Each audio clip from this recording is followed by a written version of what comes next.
order. And public comment, if you wish to address the board, for the public comment, please sign in on the public speaker for the call to order of the meeting. Each speaker is limited to 2 minutes. We expect comments civil, disrespectful, or obstructive behavior will be tolerated. Board is not authorized by under the Colorado meetings law to discuss, comment, or take action at this meeting on any issue raised by public comment. Part of tonight's discussion. We have a sign in. I don't have a sign inside, sorry. Sheet, okay, well, whoever wants to speak, we'll just take turns. Do you want to Greg, speak? would you like to come? I'm sorry. Yeah, no, go ahead. Just tell us your name. Okay. Well, this is my second visit. I feel like I'm among kindred spirits. Ah. Because I was on the tree board in Littleton, Colorado for many years. And so here we are. Well, I came to talk to you last time about the swale and trees at the mineral place on East Mineral. And I've been puzzled really about that site. Because when I read the news release on that last year, it was supposed to be a 5,700 square foot building. And so I went out and measured, it's supposed to be just like Quincy Drive. I measured everything, I fitted in the space. By golly, there was enough space to keep the swale and the trees. And I gave that to everybody but I wasn't in the loop. Because somewhere they increased the square footage to almost 800 square feet. And that means they had to take the swale out. But it was planned for 570. So that's a problem, They used their expansion, take a green space and take out 35 trees. I told them at the time in the meeting that was a mortal sin. I don't change my position on that. So I've done some research on the Costco because Costco is the tenant, the lead tenant. And I just want to read you what their best practices are, which are kind of interesting for the parking area. Because I think this is things that the environmental stewardship board can look into.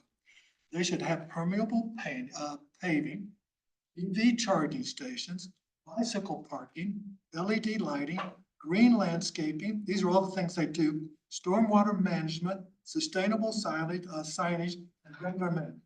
That's under their best practices. They have others also about EV charging station, but I said that. It's number 6 that I'm so interested in. It says stormwater management, implementing bioswales, okay? Or rain gardens that help filter and manage stormwater runoff and improving water quality. They just took out the swales. It's like that. And I don't think you had any idea about it. So that's my message to you is that all I'm looking for is and then I went last night and I talked to the developer afterwards and I said, why don't you at least go back 100 feet? Because you have 32 gas pumping stations. Why do we have to see that? Go back 100 feet at the swale, put up trees, and it could be beautiful. Put up a park, whatever. He said, well, we're under the ULUC, we can only go back 78 feet. You can't go further than the mandatory. The 78 feet is you can't go any closer, but you can go out to 100 feet. He was having nothing of it. So I just keep asking the board to be involved. It's not to be done yet. And so I'm going to be on it. I've started canvassing and neighborhoods. So I'm going to give you my symbol of the Save the Swale. You ever seen this? You know what that is? You know what that is? That's American Sign Language. That means save us. Save us. Save us. I'm asking, just save us. So if you read the poem, you'll see that it kind of gets to the point about future children and everything. That's right. Thanks. Did you want to speak? I'm just here observing. Okay. Sorry. Yeah, go ahead.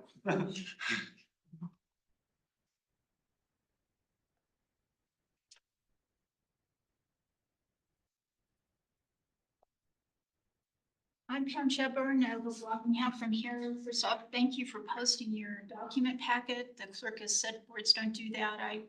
She's wrong, and I appreciate your posting. Second, council budget meeting September 7th and last night. Comments were made from the council dais that we inoculate our ash trees. Folks, I'm going to ask you, systemic poison in trees is fatal to insects. We're losing insects at an extraordinary rate. This frightens the heck out of me. But anyway, in terms of impact of birds, bees, birds and bats, which eat the insects, and there's many other consequences. Let's not inoculate ash trees. Let's let nature take its course, and don't put poison in trees, systemic poison. It's poison everywhere. Non-idling ordinance, which you talked about last time, let me just point out the community development LUC allows drive-throughs. You got to look at the code. You have an item tonight about working with other boards and commissions. Planning commissions has to be first and foremost, and look at drive-throughs if you care about non-idling. For tonight, please don't get sidetracked with the deep dive into parks and open space. Route and Renew or South Suburban Parks and Rec. Your job is high-level policy, set requirements for outcomes for the long-term good of the city. That's what you do. Staff does the details. You do not. As staff, bring back stuff for you to review.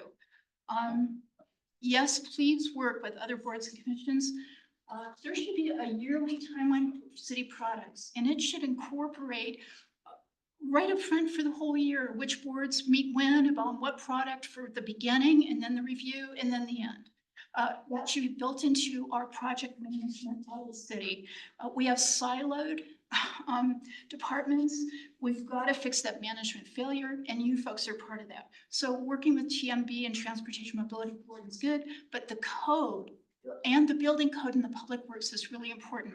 We need solar easements. The right to solar easements would automatically help setbacks and step backs for adjacent building. So it would keep space, plus it would allow people to generate power on their own property. We need solar easements. And that should be a right in our code, but you can't impact other folks by that. We need to require insulation and ventilation that is by windows and fans, not just heating and air conditioning. Appliances for energy efficiency and high performance, e-bike parking requirements and charging, EV charging, critical for multifamily because these are hard to retrofit. There's too many people to coordinate, they're more expensive, and it's difficult because the room required is different for these appliances. So, and also we need transit paths across the city with motor vehicles, bikes, peds, and public transit. And I can't talk about last night, but there's much more to say. Thanks. Okay, so discussion topics tonight. One at long last, we've got Laura Rosenbaum, Littleton Sustainability Coordinator, virtually because you have a broken, I think, is it ankle? Yes. Hi, everyone. I'm so excited to meet you and thanks for your patience. I've seen you've been wanting a sustainability coordinator for a while, and then of course I had to delay. Yes, I have a broken, well, it was dislocated and broken. So I had surgery and I'm now just starting physical therapy. So Thank you it's for, no, what was that? thank you for joining us virtually. Yes, I know this isn't typical for y'all, so I appreciate you accommodating me coming virtually. And it won't always be like this. I'm hoping to be in person in Littleton 5 days a week and be in person at these meetings as well, and be able to make myself available to y'all as much as I can. So this will just be a little blip in time and then I'll be there in person. But I'm excited to work with you. I've been reviewing the plan that came out and watching some old meetings from April when you introduced it. I guess June 4th was when the staff reviewed it, and then some of the recent city council meetings. So it seems like you've done a lot of good work. And I'm excited to be able to delve in more to all of the details of it. And I know for sure I can do a greenhouse gas inventory. So I can tell you that tonight, but the rest, I mean, I started, 7 days ago, so I haven't really confirmed everything yet with you know, my boss and all of the departments, but that I do know can happen. So I can tell you that now, and I'm excited to listen in and hear all of your thoughts. Laura, would you mind sharing a little bit about your education and maybe some of the other sustainability activities you enjoyed? Yeah, of course. So I graduated in May from CU Boulder's Masters of the Environment program, and I specialize in environmental policy. I did a lot of work and research specifically around environmental justice here in Colorado, so looking a lot at state as well as local policies. And then I did a 10-month, we called it a capstone project, but it was kind of like an applied internship with the city of Arvada on park equity and climate resilience. So we created a whole assessment for them and policy recommendations, not totally dissimilar from what y'all created, but also including a 50-page lit review and some other deliverables they had us do for them. So I'm definitely passionate about equity, especially as it pertains to things like tree canopy and tree equity. So I was excited to see all of that in the plan and talk with the forester from Littleton and everything. And previously to Colorado, I lived in Washington, D.C., where I worked in the nonprofit world. So I have a lot of experience in grant making and fundraising. So I'm hoping that whatever we can't fill with these initiatives, I can go figure out how to find the money for it. So that's sort of my previous life. And then I went to undergrad in St. Louis, Missouri, and I'm originally from Atlanta, Georgia. So that's just a small summary, but I really like climbing, which is how I injured myself. And I think I'll probably stick to ropes instead of bouldering. That was sort of the issue this time, but we'll see. I like skiing, no surprise. I feel like everyone here does. I won't be doing it this year, so we'll see how that goes in the future. And hiking and camping, all those things. Yeah, and I also really enjoy, I'm hoping to take maybe a pottery class this winter in place of skiing, you know, the same thing, right? So, so yeah, I also just love Colorado. I feel like I've lived a lot of places, and this is the first place I've not been like, okay, I need to explore the next area of the country. So I plan to be here for the foreseeable future. And yeah, that's kind of a little bit about me. I'm happy to, you know, take questions or let y'all go about the meeting and just listen in this time, whatever you prefer. One more question for me, and then I'll shut up. You very humbly said you helped nonprofits fundraising in DC. About how many nonprofits did you assist annually? Yeah. So I worked with 400 plus because it was like 400 to 420 grassroots organizations. We were sort of a hub for them and a resource for them in the grant making space. So we helped them find grants and write grants, as well as solicit major donors. And I was their main point of contact. So I sort of was fielding all of the questions they had, and we were a nonprofit ourselves, so we were a free resource to all of them. So because a lot of them couldn't have afforded us otherwise, so then that's also how we had our own fundraising department, but I was doing the programming. But all of our programming hinged on sort of fundraising and helping. So things like a Giving Tuesday campaign, leading up to that, and helping them sort of just better understand how to sustainably fund their organizations. Thanks, Laura. Yeah. Questions from the board for Laura? No, Laura, we're very, go ahead, Jeff. I was just gonna say, yeah, we're really happy to have you. We've been looking forward to you joining the ranks. Love to hear that music to my ears about the greenhouse gas inventory, and we're definitely excited to work with you to execute on as many aspects of the plan as we possibly can, and then some. And definitely sounds like there's some opportunities to put your grant writing experience to work here. So yeah, we're ecstatic to have you. Can't wait to meet with you in person as well, but thanks for joining us, and I hope you heal up quickly. Thank you. It's nice to see all of you too. I'm very excited to work with you, and yes, I will hopefully be there in person next meeting, but it's hard to say without, you know, getting the x-rays. So we'll just see, and I'll keep you updated on everything. Thanks so much, Laura. Yeah. And feel free, since you're just gonna be hanging out, to, jump in with questions or comments or whatever, as we're discussing. But just so you know, when I share the screen, we can't see you. So you'll have to jump in vocally if you want to be. Okay, that sounds good. Hopefully I don't scare anyone. All right, so topic number 2, introduction, overview, and discussion with the Tri-Cities Green Business Program Coordinator. Hello. Hi, I have some slides, if that's okay. I'll Please. stop sharing. Sorry, man. Also need permission, Mike, I'm sorry. Oh. Hang on. I'm back. No worries. Well, thank you for having me here tonight. It's a pleasure to be here. I'm excited to join the program with Littleton and tell you more about it, answer any questions you may have, and hopefully get to know me a little bit better as I run this program here in the Tri-Cities area for our local businesses. And it's nice to see you again, Hannah, as well in person. We met a few weeks ago and I'll explain why in a little minute. So what is the Sustainable Business Partnership? So the City of Englewood, Sheridan and Littleton have an intergovernmental agreement to run a green business program. And the state of Colorado already has a green business program, but you can do something like regional partnerships, which is the Sustainable Business Partnership. And essentially, it's a regional affiliation of that Colorado Green Business Network. It's bringing that support to the local level for local businesses to have a local contact to work with and go through the sustainability challenges that they face.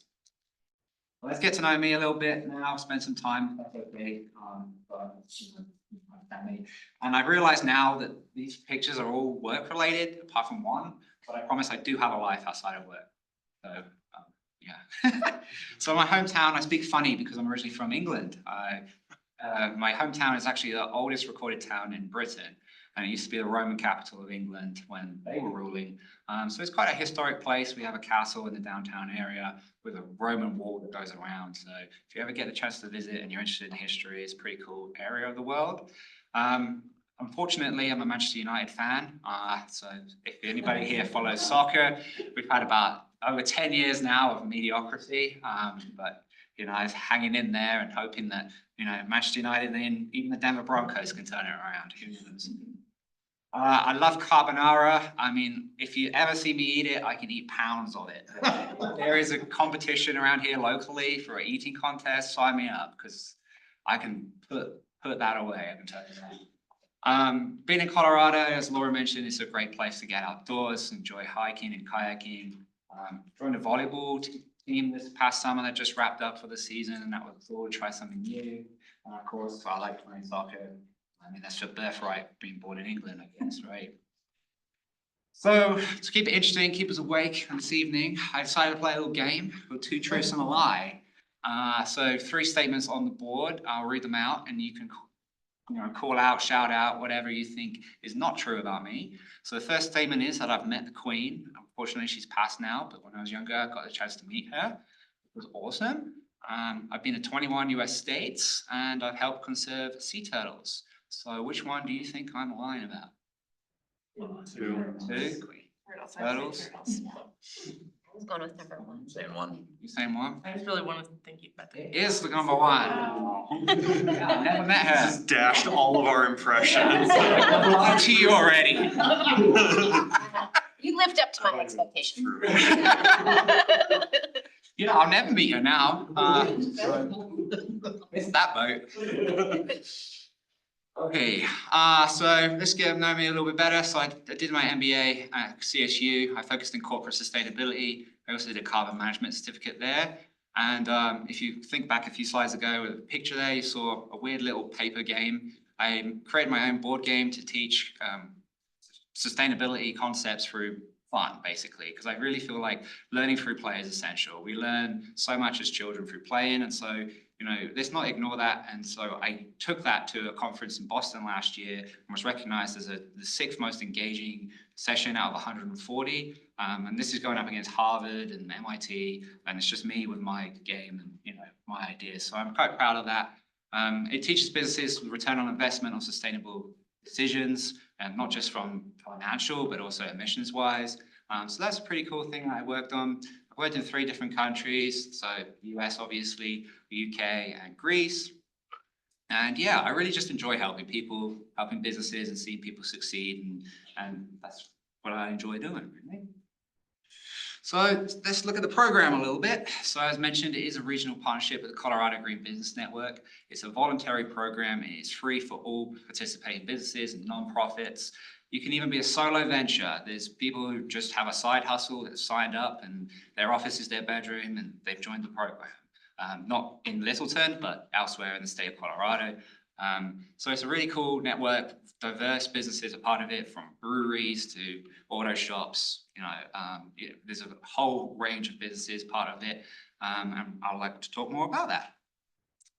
So my role is essentially like a coach for our businesses in the area, to coach them on their sustainability challenges and how to resolve them. So I mainly do that through something called technical assistance. So that's where I'll go on site, I'll essentially interview the business owner or leader or manager and ask them what challenges they're facing, and we can explore ways to address them and fix them. And the cool thing about being on site is that you can visually see myself areas for them to improve as well. So that in-person aspect is pretty essential.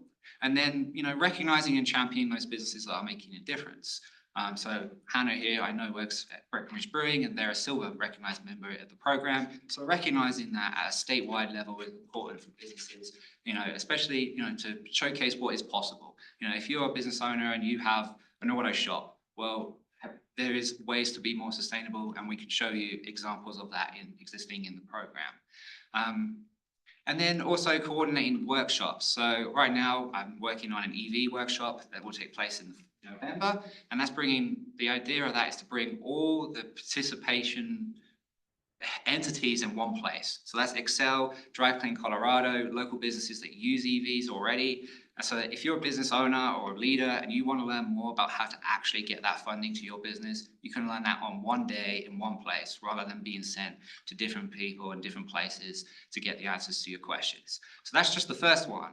In Q1 next year, I'm planning to do a water conservation event in Sheridan. And then today I was just at an Excel meeting to coordinate an event in the spring of next year for Littleton about decarbonizing our buildings. So it'd be really awesome to kind of have these workshops going as part of the program. Again, totally free to participate. If you're a business owner or just somebody who's curious about the topic and learning more, welcome along, and there'll be a lunch. So I can send details to that if you are interested.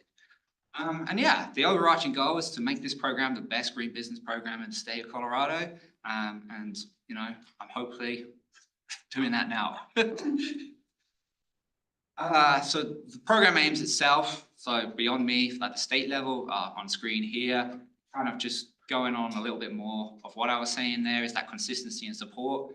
There's a lot of resources out there that can be overwhelming. I mean, if you just search grants for electrification, you get presented with 61 just on the federal website. And if you're a business owner, you don't have time to read through 61 grants. So providing consistent information is essential, and the right factual information as well. So being part of this program, businesses will know where they need to be, where they need to go, and the answers to the questions that they have.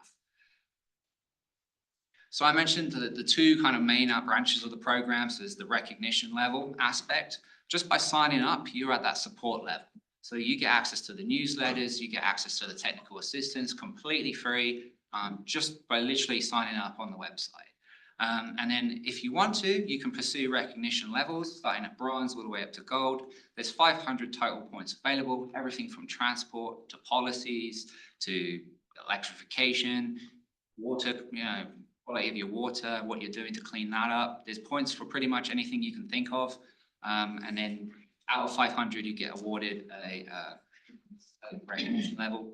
And so as businesses move up through recognition levels, their needs change. And so we can come back as a coach on site and help you reach that next level if that's something interesting to you. And then I've talked about that technical assistance as well. And so part of that builds off of that recognition level and hoping that the recognized businesses become mentors in the program.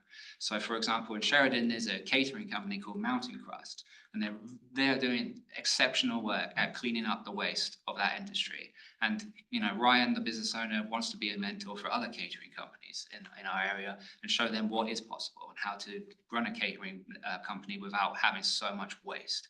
And I think that is so cool to be able to link people up where, myself and Mike saw at a nonprofit event recently, there's businesses wasting sawdust, but other businesses can use that for their needs, like A1 Organics wants sawdust. And, so instead of throwing it away, we can link businesses together, and the whole saying of one person's trash is another person's treasure.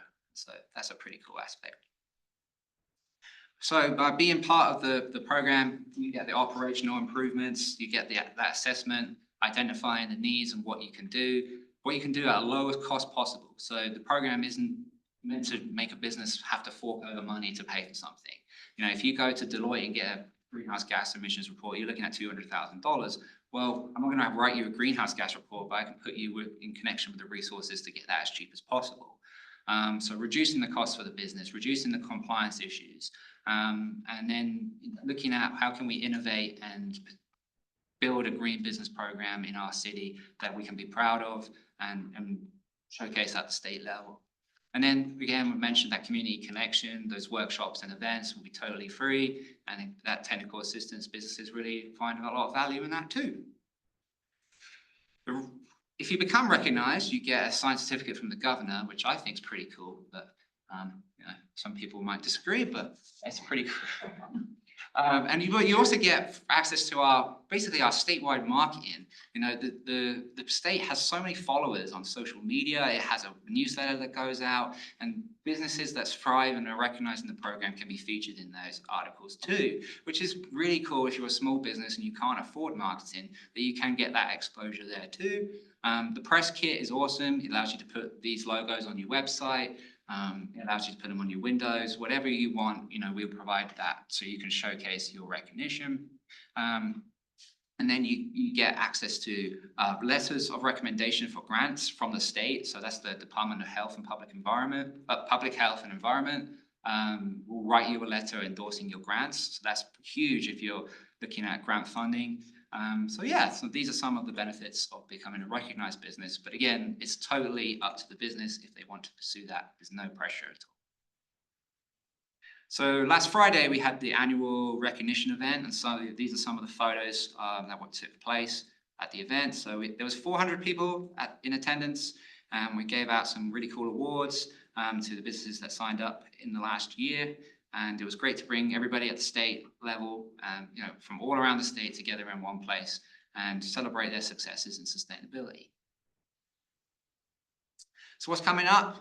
Next week, we have the Manufacturers Day. So I'm working with the Small Business Development Center for Colorado, and we're hosting a podcast to help manufacturers learn about green initiatives that are available to them. So that would be really cool, and it'll be published online. You can feel free to listen whenever you like. And then I've mentioned my What's at Work program is coming up in the fall, and that's that whole EV showcase, bringing Excel in, talking about the rebates that are all coming out soon. And so anybody who can attend can become educated about that.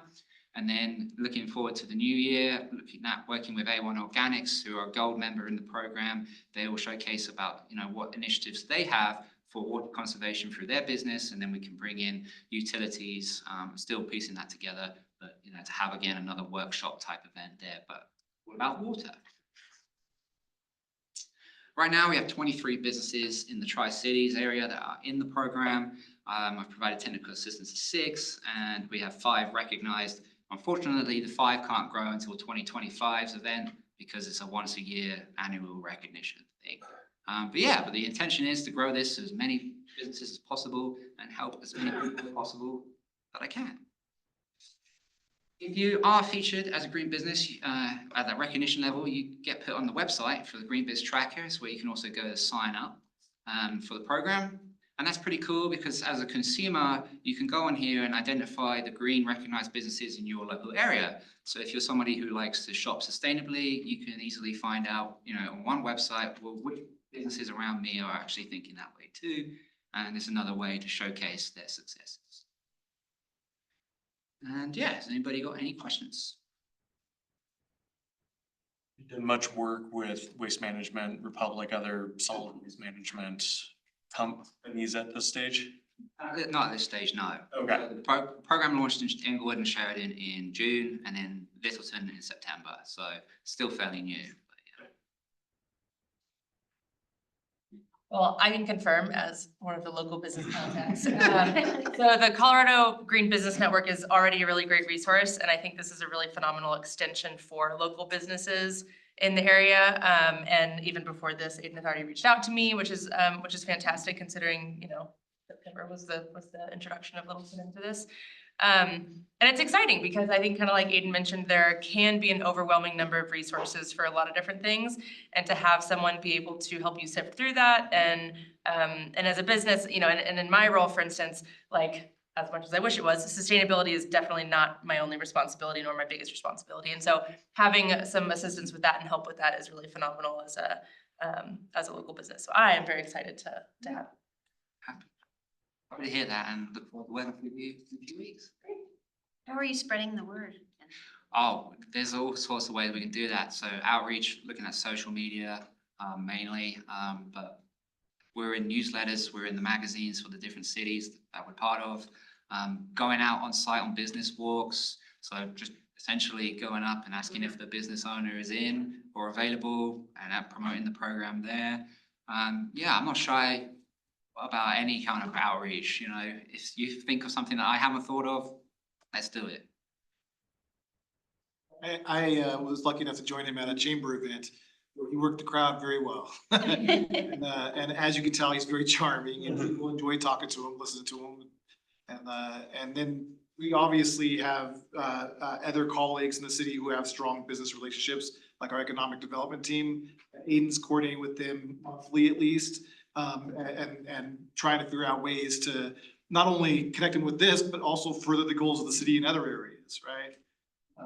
So it's really a cool way. And then just to tie it back to the board here, you know, we came with the idea, hey, Inglewood and Sheridan are doing this program where they're gonna hire a part-time employee, you know, what do you think? And this board, before you were on it, Kelsey,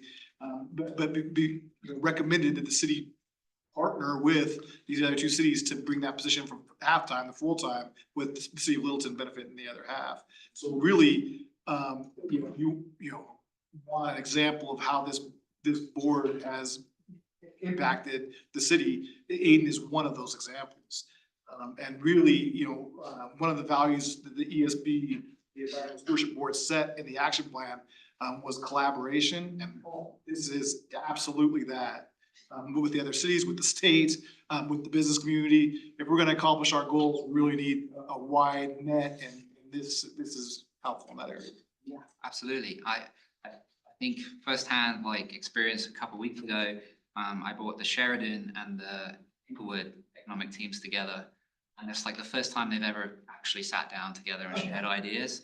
And afterwards they were like, you know what, we really need to do this with Littleton and the other surrounding cities as well, and share ideas and what programs we're working on and incentives, because we're not competitors, we're collaborators. You know, so, yeah, and that wouldn't have happened if it wasn't for this program, you know, and opening the mind to let's look next door and ask how they're doing. And, you know, coming out of that meeting was cool to see the economic development team coming away with that, with new information and ways to do. Is the mentoring that was mentioned in the presentation, is that within these three cities, or is that across the whole statewide? That's across the whole statewide program. So I just look at the three cities, but you know, the program itself goes beyond. And you make those connections Yes. from our cities to. Yes. Well, if someone was interested in talking to a business that was in the program that's outside the Tri-Cities, I can connect them with that, not a problem. But, you know, I can't provide the technical assistance and the support if they're outside. To those others, yeah, sure, that makes sense, yeah. You won't hang up on them, but. Right. Yeah. Concentrated focal areas. Yeah. Yeah. Yeah. Anything else from the board? Aiden, what can this board or the community that is watching do to help you in your efforts? Good question. I think you know, just if we can spread the word, I think is the main thing right now at this stage. You know, this is a new program for the 3 cities, and you know, the exposure is essential. And if you know a business owner or a business leader or someone who works at a company who is operating at a high level and is interested about making their companies more sustainable, please put them in touch with me. I'm more than happy to help them through this program. It's free. There's no downsides to being part of it. So if you know somebody out there who's even thinking about it and they just have their own side hustle, they're welcome to the program. Nonprofits are welcome. School districts are welcome. So, you know, this really can be a big, powerful tool for the city. And I hope that we can make a really good network of businesses here. And have you reached out to businesses that did not express any interest? And if so, how do we get them interested going forward, so it's not just a sort of preach to the choir phenomenon? Yes, well, it's building trust. I think, so I did my bachelor's degree in Wyoming. And so I think if you approach something from how somebody sees the world, how in their shoes, and then you build that rapport and trust over time, you can really connect with them. And I just sat down with Resource Innovations today. They are a contractor for Excel who do energy audits. And they were like, there's nobody who isn't passionate about the environment when you really peel the layers of the onion down and you can see what issues are important to them. And so the companies that I've been rejected from, I guess, they're not interested in the program at this time. That's okay. Rejection is just part of life. But my hope is to build a program that's strong enough that they will know about it and want to be a part of it at the time. And visiting with them, whether it's asking questions how their business is going, building a rapport and a trust. I'm confident that over time that they will want to be part of this. Thank you so much for coming. Yeah, thank you. Your time and your presentation. Yeah, thank you so much for having me. If it's okay with you guys, I'm going to head out. I live in Fort Collins. So You should. Do you drive down every day? I drive down 2 or 3 times a week. So yeah, so not very sustainable. I'm sorry. Where's your office? Is it I have a workstation in the service center here and in Inglewood and in Sheridan. So I'm like moving around all the time, moving and grooving. And at home. And at home, yeah. So 4, right? Yeah, really. So yeah, Well, safe drive. thank you. Joining us. Thanks for staying down here. No problem. Thank you for having me.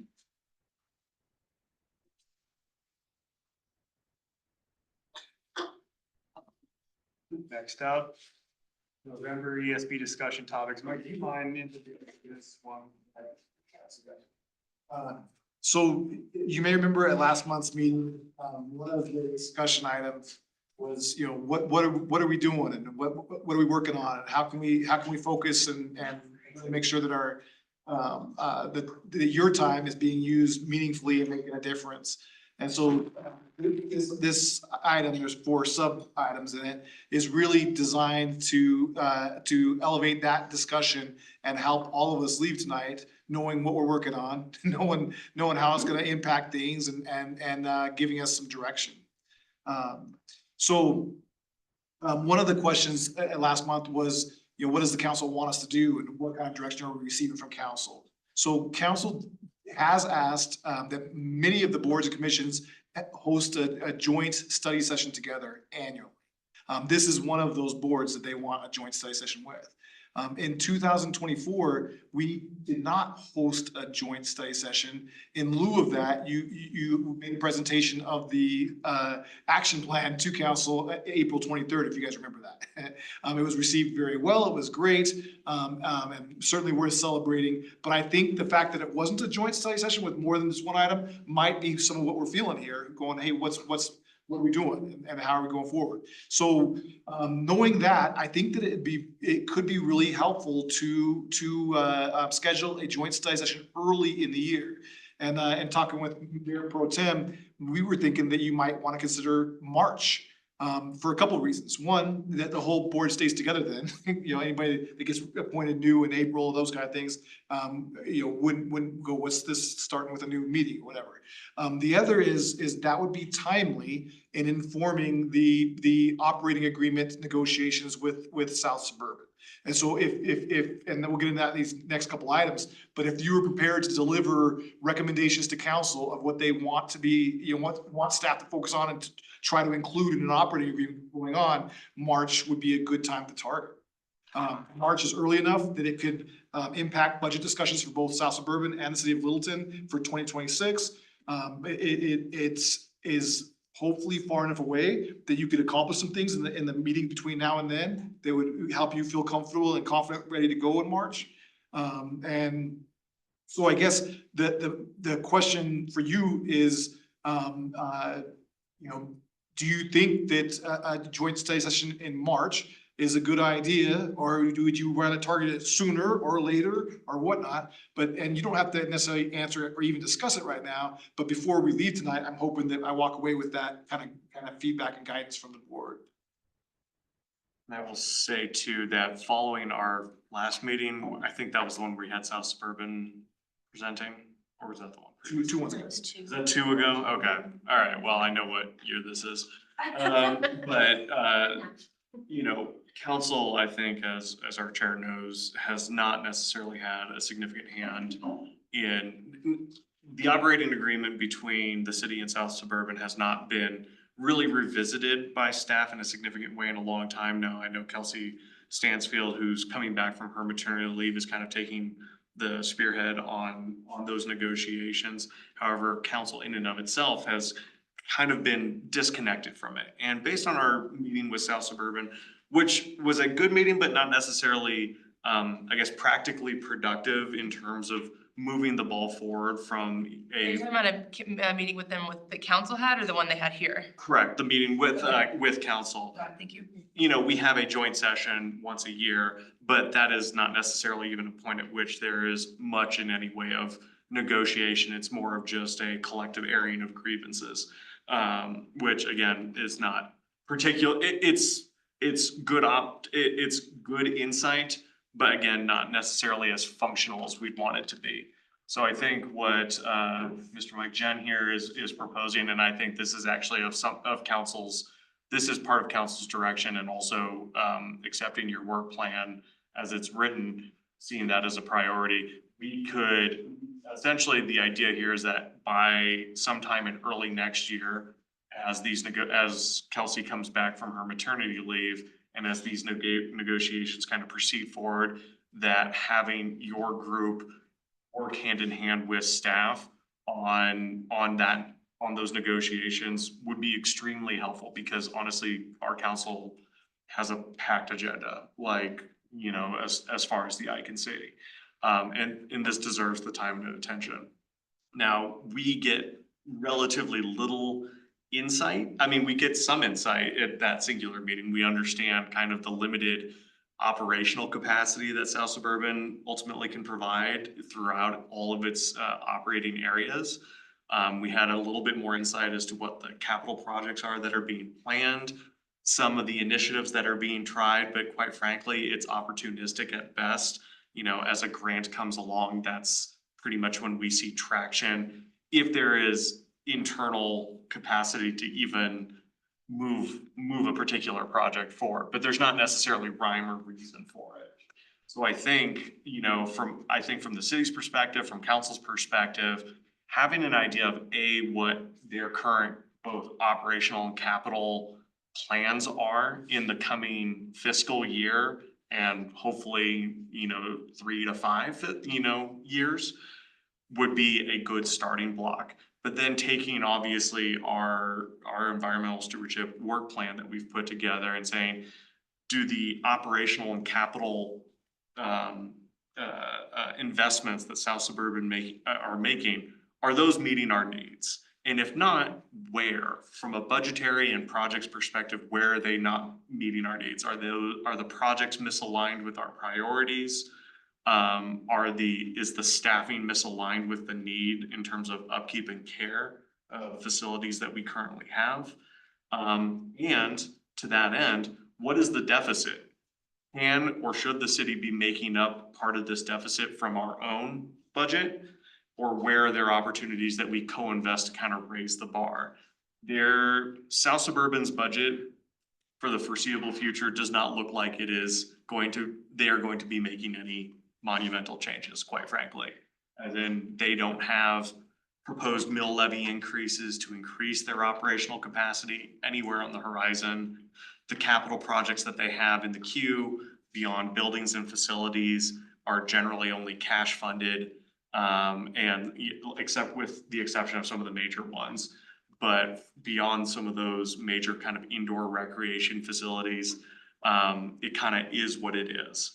And so we need to figure out in a really strategic way, where can we push on them in those negotiations? Where can we redirect money and effort in those negotiations, or lay down standards of care in terms of their operation that we can codify for many, many years to come. It's a heavy lift, and it's not like I'm saying this to put it all on your shoulders. Obviously, staff is gonna be primarily responsible for these negotiations, but council does not have the ability to have the kind of detailed insight that I think we all want to have into that process.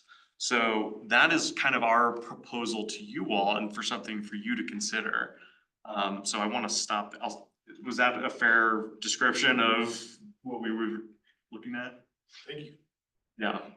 Mike and I talked about this ahead of tonight's meeting. He raised the good point that one place where we might be particularly impactful is in pushing for metrics and accountability, including for just one example, revisiting the operations agreement more regularly than has been done up to now, along the lines of how we're now handling the comprehensive plan and those the periodic scheduled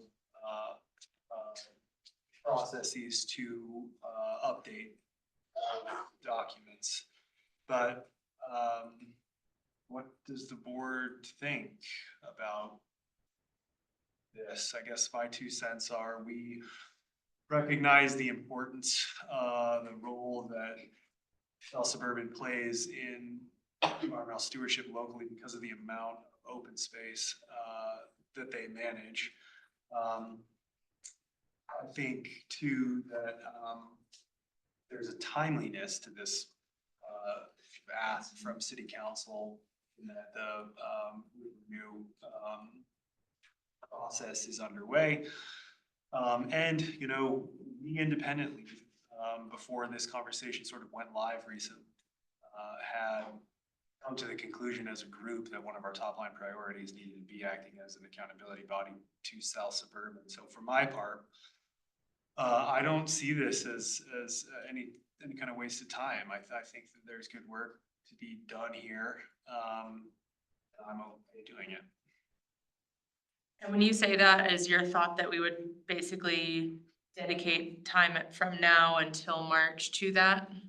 Or whatever timeline that this ends up being on, yeah. I don't know if we ask for a joint meeting with council before March. You certainly could. What this timeline for the negotiations actually looks like. Well, and I was gonna say, I did want to get clarification on that timeline, because the understanding that I had was that it was more like January, February when they were gonna want feedback, so March seemed a bit late, but I could be Yeah. off on that. No, you're right. Our time frame has changed a little bit just because Kelsey left a little bit earlier. And then I remember your work last year during the holidays and how that stacked up. And so, you know, unbelievably, you know, March will be here before you know it, right? And then, you know, one of the items I want to discuss, you know, is okay, let's make a plan. What are we gonna do between now and then?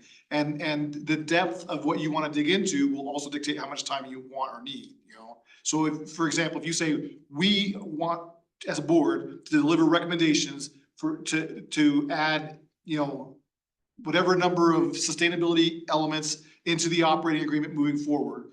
And let's say that you matched it up with the action plan and you said, hey, here, boom, boom, boom, and it's gonna be 10. And I wanna dig more into electrification and how that impacts, you know, South Suburban. I wanna dig more into water, or I want to, if you wanna bring people here and learn about things, well, that's gonna take up some of your meeting time, right?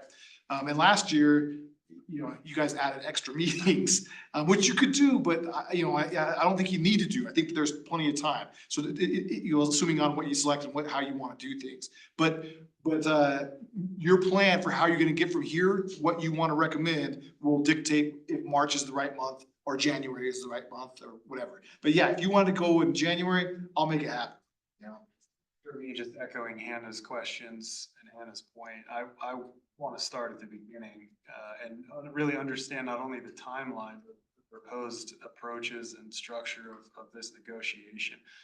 Who are the players? Sure. How are we are we just like, how are we doing it? Sure. Things like that. And I would want, I think a real time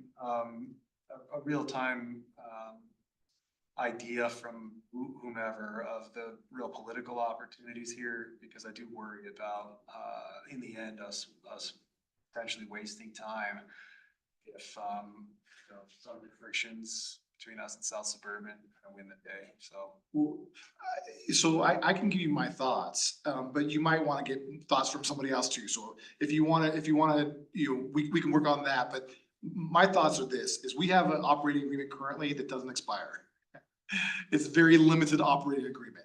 Kelsey has done some significant work on what kind of maintenance things we want to see added to that operating agreement, right? So not from a sustainability perspective, although some of them might have a sustainable aspect to them, but just from a service level point of view, what do we want to have clear expectations from, whatnot?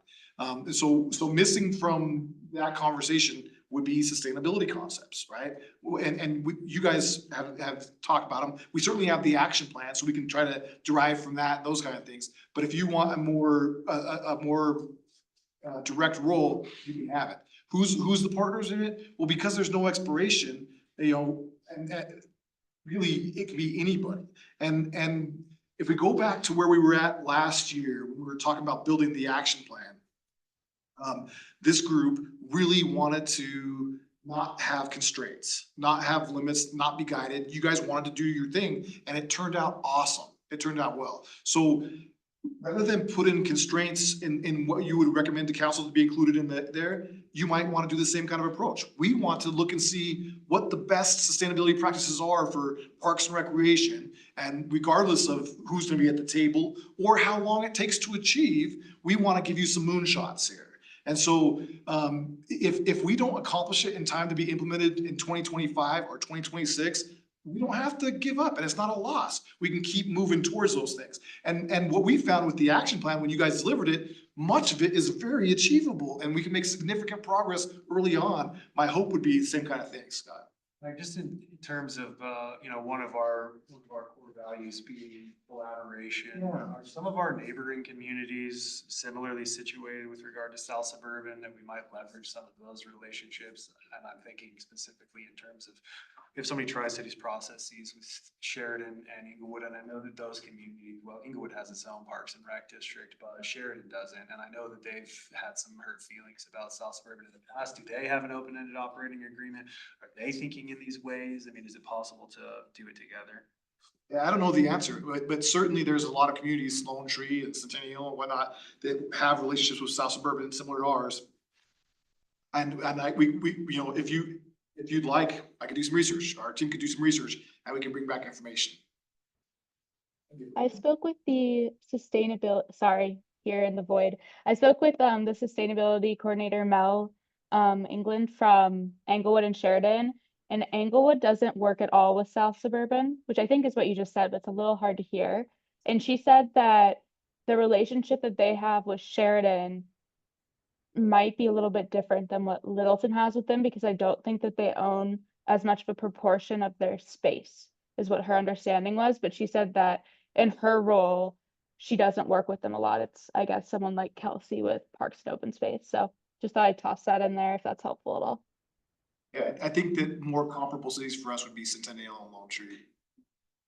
And I will say too, Centennial and Lone Tree, like the other jurisdictions within the South Suburban kind of region, don't necessarily have the same impetus for change that we do. Quite honestly, like we're ahead of them in that regard.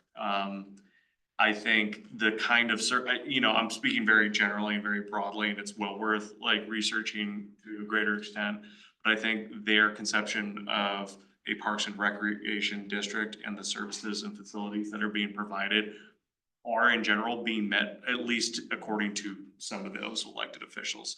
I don't get the same sense that they are seeing the kind of that they are feeling the lack of investment in non-enclosed facilities in general.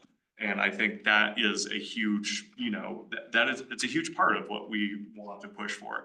But, Jared, to your point about, political impetus, what we're proposing is to walk at least into these negotiations in good faith to say, here's where we would like to see, here's the gap between what is currently being proposed operationally and capital wise and where we would want to be.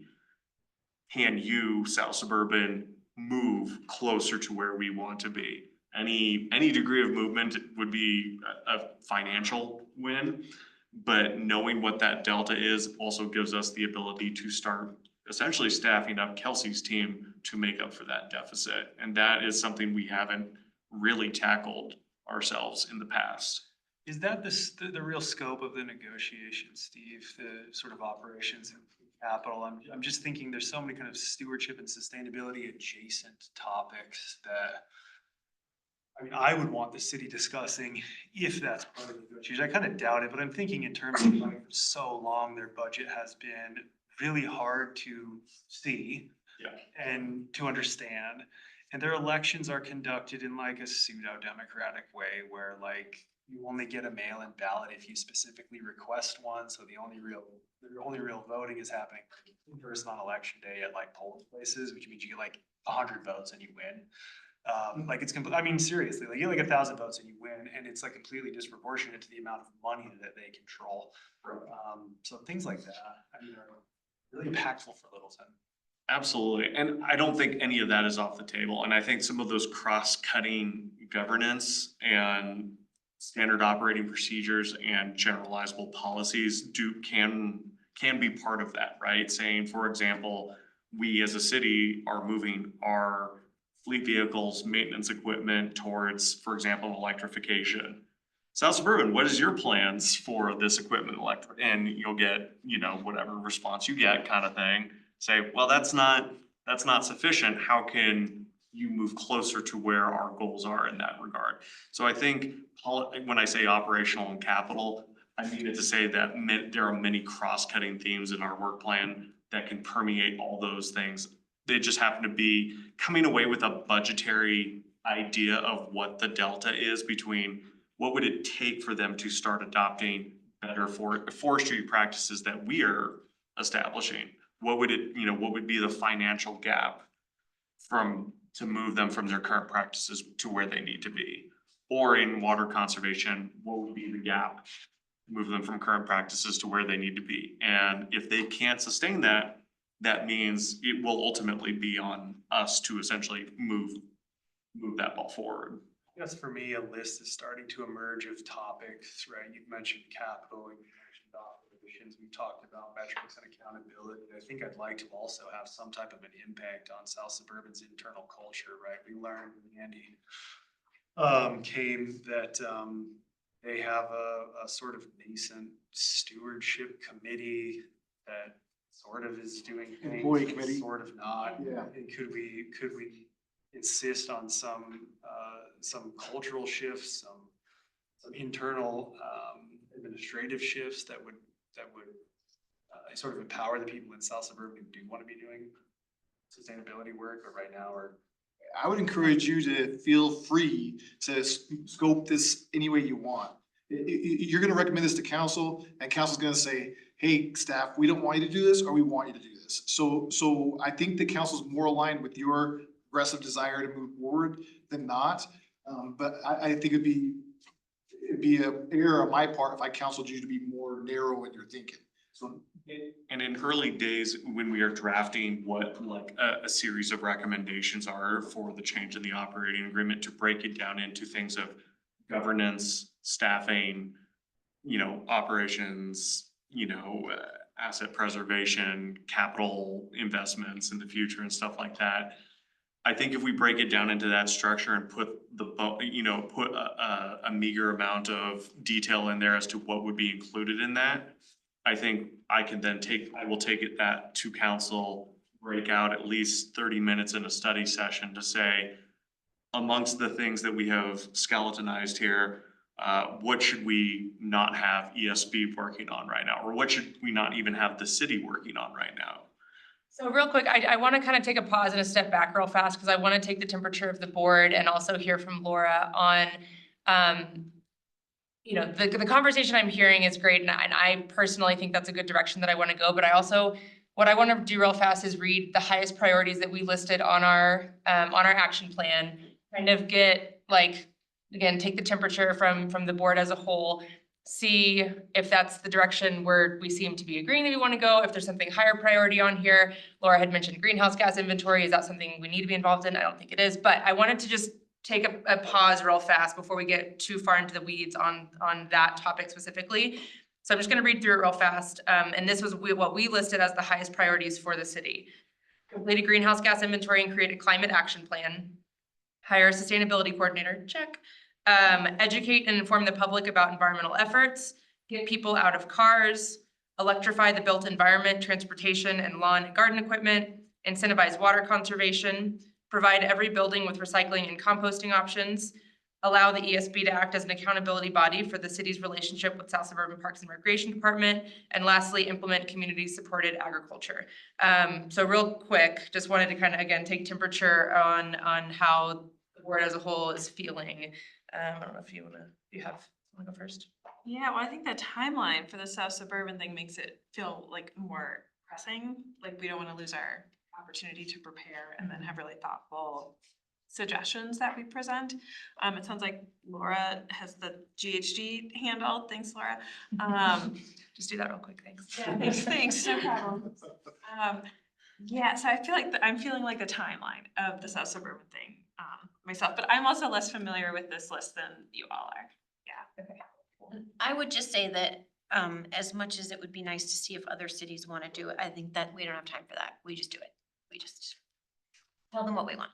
Yeah. And I was also gonna say, just, this is not related, but just a lot of the things that are our priorities will actually end up saving them money.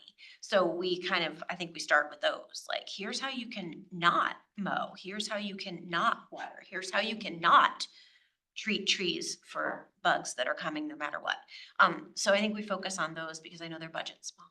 But I am good with this because it is one of our priorities. I just don't want to spend forever.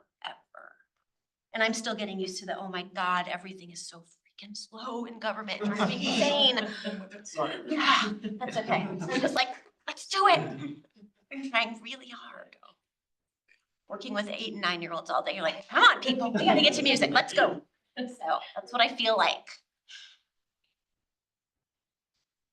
Yeah, no, I think the timing makes sense to be having this conversation now. On the operating agreement, does South Suburban, have we had an agreement in principle with them about renegotiating this? Do they know this is coming? Yes. I mean, It's a very fair question. Yeah. I really want to be transparent with them, not to mention this public meeting is recorded and available for everybody, right? But we've been talking about it with them, kind of how it's rolling, so to speak. And one of the main impetuses behind us saying we need it, besides the fact that it's long overdue, is that most of our citizen engagement, when it comes to feedback received on parks here in Littleton, is service level oriented. And we can't point to it and say, well, they're not doing what they say they're gonna do, because it doesn't say anything about that. And so we want to have clear expectations so we can say, this is what we've agreed to, and so when the resident calls, we can say, oh yeah, they're doing, that's beyond what they do. Or we can say, oh yeah, you're right, let's get them on that right now. I almost wish the agreement was expiring. Yeah. Have more leverage at that point, then they can always backpedal and say, well, we have an indefinite, Aren't we big enough indeterminate that, I agreement. mean, it's a significant chunk. And there's this. Budget. They don't want to lose There's a us. significant amount of goodwill right now. I really do believe that we have, real desire to partner as opposed to us pulling or dragging them into. Yeah, especially if we can say, here's how you can save money. Yeah, I think it makes sense in having a joint study session with council somewhere along that timeline. Whether it's we proposed recommended actions on the operating agreement or improvements. Or anything else you want to talk about? Yeah. But on some of our other priorities, I definitely don't want to like have those falling by the wayside. I know there's the waste diversion study going on, so on the waste composting, I think timeline wise, it sort of makes sense for our efforts on that to be as well informed as they can be. What is the timeline on that waste diversion study? I don't remember. I apologize. I'll get with Brent and I'll send out an email to you guys. Yeah, because I'm curious, like, is it gonna be done next month or is it going on for It- another it- 6 it months? Actually might be. I'll get a real answer for you and email it to you. Yeah, because to Jeff's point, that timeliness could be important on Yeah, that. well, and to that point, I think you can do things in parallel, right? Sure. And so like, what Chairman Lynn does is we talk about what could be on this agenda. He says, no, take that off, add this or whatnot. And then of course you guys meet and talk about these things. And so, one of the questions is gonna be, Root and Renew is they're delivering their presentation to council on November 12th. And so if you'd like them to preview that with you on November 5th at your next meeting, absolutely. Now, just to put into context, Root Renew was trying to get community feedback on how residents of Littleton want to use their parks and open space. So it's more about programming and preferences and so anything to do with sustainability might be more coincidental than intentional, but there could be things like we want more trees and we need more trees in this area that could very well support your recommendations for, we want you to prioritize adding trees, So I think that it could be very worthwhile, but it doesn't matter what I think. The question for you is, what do you think? And would you like that to be a presentation at the November 5th meeting, And if you do, great, you're gonna see it before council does. And then one of the things that gives us an advantage of is we can bring your feedback to council with that. So we can say, hey, this is how it was received by ESB and their thoughts of what council might want to do with this information, including Steve, because he says that he'll be the one doing the talking because it's up there.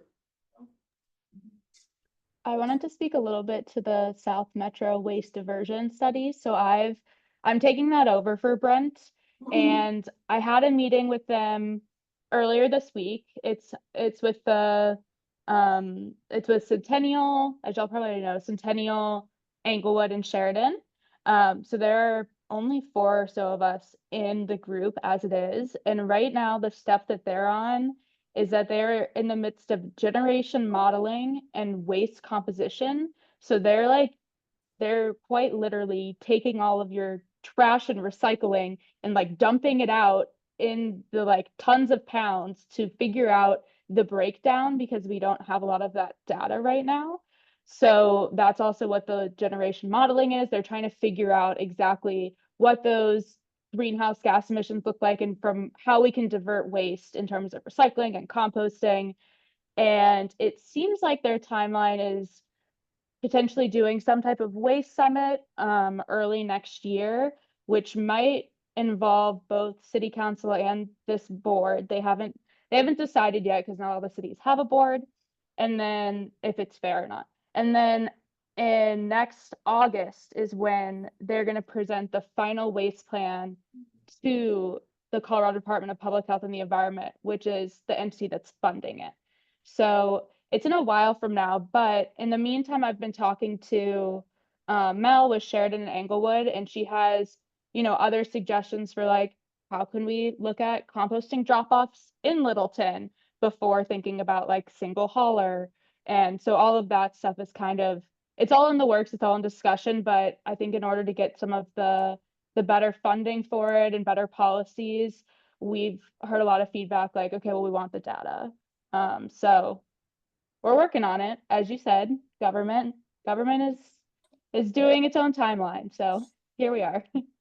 So that But- timeline could potentially work well then with kind of prioritizing the South Suburban Parks and Rec agreement initially. If we need to do some of that in parallel, it sounds like that is still possible, but then kind of transitioning, late next year into more of the waste diversion.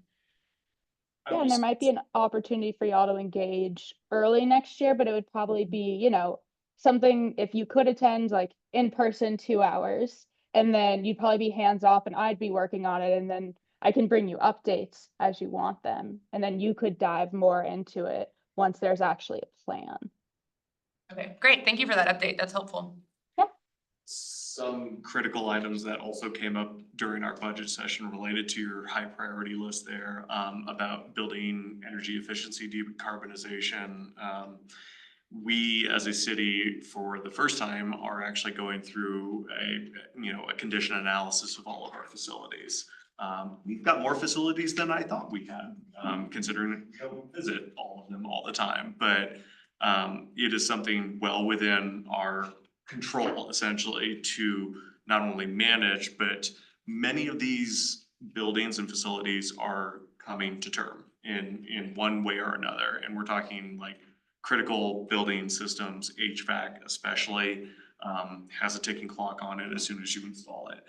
And as a result, not only is our Bellevue Service Center being slated to start going into design and then construction, that is probably the city's highest priority. But there are many facilities that are going to be following suit, and we quite frankly do not have a long-term plan for repair, replace, and renovation. No standards or anything. That's exactly where I'm going with this, is that we also do not have environmental standards with regards to the design and reconstruction or renovation of those facilities. Since their initial construction, it turns out leaps and bounds of science have been had.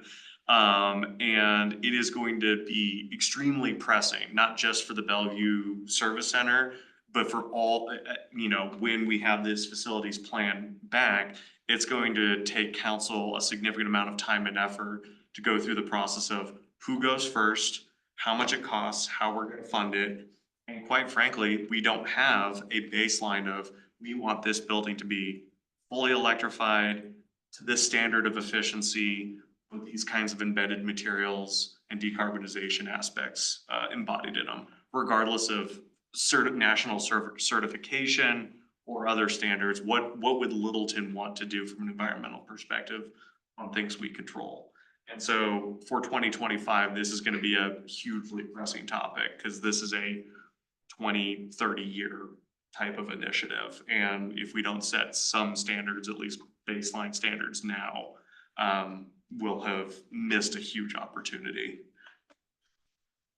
So that's also coming up very soon. Like, that facilities analysis, I think, is underway now, and we're expecting it to be done probably before the end of the year, or at least early next. So not to promise somebody else's. So if we were to recommend standards or pursue that or look into it, what do you think would be the best timeline for that, for it to be impactful? I think that would probably be following that, it's hard to tell, right? And so when I say the Bellevue Service Center, do you guys know what I'm referring to? It's going down Bellevue in my head trying to go.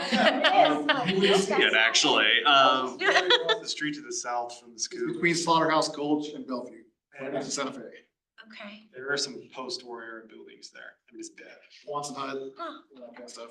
Yeah, like we had literal roof cave-ins, it's held together with baling wire. It's not great. And what happens there? Basically all of our public works stuff happens there. Snowplows and. Vehicles, Police vehicles are repaired. snow plows Okay. fill up there, like it's fueling stations. He works out of that office, so all of our Okay. people work besides engineering, Mhm. out of that By the location. way, the city's mulch pile is over there, which is. Yeah, that I do know where it is. Yes. Also importantly, holding. I didn't know that was it. Okay, great. Yeah. Now I know what you're talking about. Okay, All you need to so- say was mulch pile. I'm like, yeah. That particular facility, we are currently structuring debt financing to essentially get at it, because the need is so great. And Will that facility you think be just a scrape and rebuild, or will it be like a really extensive remodel? that one's most likely a scrape and rebuild, because I think as we are looking towards things like, vehicle fleet electrification, the machine shopping, the charging infrastructure, even the power drop from the main, like it's an extensive rebuild that's being anticipated. Some of the buildings are over 80 years old.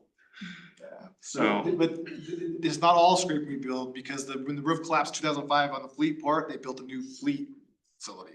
So that will be, there'll be some updates that are needed there. What piecemealed. That piece will stay, yeah. Sorry, I was gonna say, I was assuming that would turn into our new city center. We would just move that and then. Yeah. do it the new city center.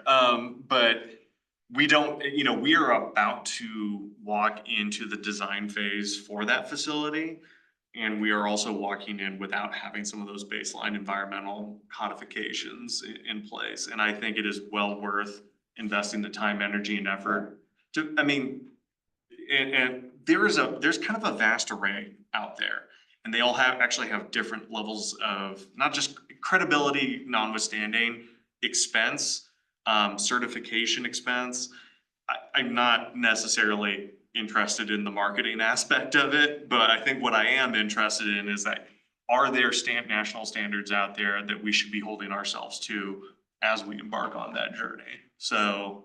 Is there a policy conversation around this that would meaningfully engage this board, or is it as simple as council or staff hiring the right contractor who wants to do a green development or redevelopment and just turning it loose? I mean, in other words, it sounds like a technical question. Like, the city's priority is that this, be a state-of-the-art facility with green standards, like. Can't you just say it needs to be LEED certified? At least bronze, I mean, that's already out there. That is true. We can do a one-off, like, you consultant who is doing the design it to X, Y, and Z standards. That is absolutely possible. But, this is also lining up the conversation for all of our future facilities. So, like, obviously we have this one in place, and quite frankly, political sides change, and the codification of some of these standards for our facilities, it at least can ensure a longer term effect. For sure, this one, it's gonna be on the plate, and we've already talked about it too. The first step will be writing a procurement, a request for qualifications. And that when that RFQ is written, what elements in there speak to sustainability? And so we absolutely could say, we want a presentation to ESB on, any procurement writings before they're submitted, so that we can give input and feedback on how sustainability is integrated there. Now, your action plan speaks to a number of things already, and certainly is informing where we're at. And one thing that we will be ready to do for the first time in November is give you a progress update on what's been achieved since that's been submitted, accepted by council. And so when you're talking about, can we do things in parallel or add things along the way, a progress update might very well prompt you to say, well, we want to hear from so-and-so next month on, and add that along the way. And so, to your point, no, you're not going to be the one writing the RFQ, and you probably won't be, sitting and reviewing the designs, but you absolutely can have them come and do things, right? I'm just thinking now more generally in terms of what our board's sort of philosophy of prioritizing our work ought to be, because I think for a long time, it's gonna be pretty easy to get pulled from one project to another because something's popped up that has sustainability implications. But I think our best work is gonna come from, what the board feels passionate about, and where we feel we can do important work that actually becomes reality. And I certainly don't want board members, because this is a passionate, knowledgeable, engaged board. I don't want us to start losing interest because we feel like we don't have autonomy over the things we want to be working on. I personally feel pretty strongly about the South Suburban effort, and I appreciate Hannah pausing and taking people's temperatures. It sounds like we're on the same page about that.